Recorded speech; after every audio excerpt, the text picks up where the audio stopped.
Hello friends, അങ്ങനെ നമ്മുടെ 40 days study പ്ലാനിൻ്റെ day 8ലേക്ക് അടക്കുകയാണ്. അപ്പോൾ ഇന്നലെ ഡേ 7 നിങ്ങൾ എല്ലാവരും റിവിഷൻ, കഴിഞ്ഞ ആഴ്ചയിലെ എല്ലാ പോർഷൻസും നിങ്ങൾ റിവിഷൻ ചെയ്തു എന്ന് വിചാരിക്കുന്നു. ആൻഡ് അതിൻ്റെ കൂടെ തന്നെ നിങ്ങൾ LDC ട്രിവാൻഡ്രത്തിൻ്റെ പേപ്പർ എല്ലാവരും നോക്കിയെന്ന് വിചാരിക്കുന്നു. അപ്പോൾ നമ്മൾ കഴിഞ്ഞ ആഴ്ച മെയിനായിട്ട് പൊതുവിജ്ഞാന ഭാഗത്തുനിന്ന് കഴിഞ്ഞത് കോൺസ്റ്റിറ്റ്യൂഷനും അതേപോലെ എക്കണോമിക്സും ആയിരുന്നു. ആ രണ്ട് ഭാഗത്തുനിന്നും 7 മാർക്ക് വീതം വെച്ചുണ്ടായി. അതായത് 14 മാർക്കിൻ്റെ ക്വസ്റ്റ്യൻസ് ആ ഒരു ഭാഗത്തുനിന്ന് മാത്രം ഉണ്ടായി.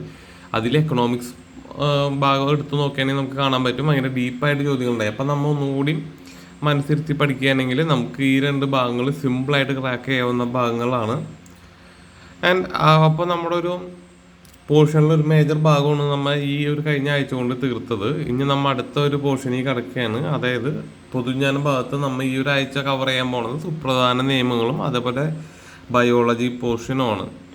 അപ്പോൾ നാളെ നമ്മൾ മെയിനായിട്ട് നോക്കുന്നത് സുപ്രധാന നിയമങ്ങളിൽ RTI, അതായത് വിവരാവകാശ നിയമം 2005 മെയിനായിട്ട് നോക്കുന്നത്. പിന്നെ ബയോളജിയിൽ വൈറ്റമിൻസും അതിൻ്റെ അപര്യാപ്തത രോഗങ്ങളുമാണ് നോക്കുന്നത്. പിന്നെ മാത്സിൽ സമയവും പ്രവൃത്തിയും, അതേപോലെ ഇംഗ്ലീഷിൽ സബ്ജക്റ്റ് വെർബ് എഗ്രിമെൻറ്റ്, മലയാളത്തിൽ പദശുദ്ധി, അതുപോലെ കറണ്ട് അഫെയേഴ്സിൽ ജൂലൈ 2024 കറണ്ട് അഫെയേഴ്സ് വരെയാണ് നോക്കുന്നത്. കാരണം കഴിഞ്ഞ എക്സാമിൻ്റെ പാറ്റേൺ നോക്കിയാൽ കാണാൻ പറ്റും വളരെ കറണ്ട് ആയിട്ടുള്ള ക്വസ്റ്റ്യൻസ് വരെ നമുക്ക് കാണാൻ പറ്റും. സോ നമ്മൾ ജൂലൈ 2024 വരെ ഉള്ളത് നോക്കിയിരിക്കണം.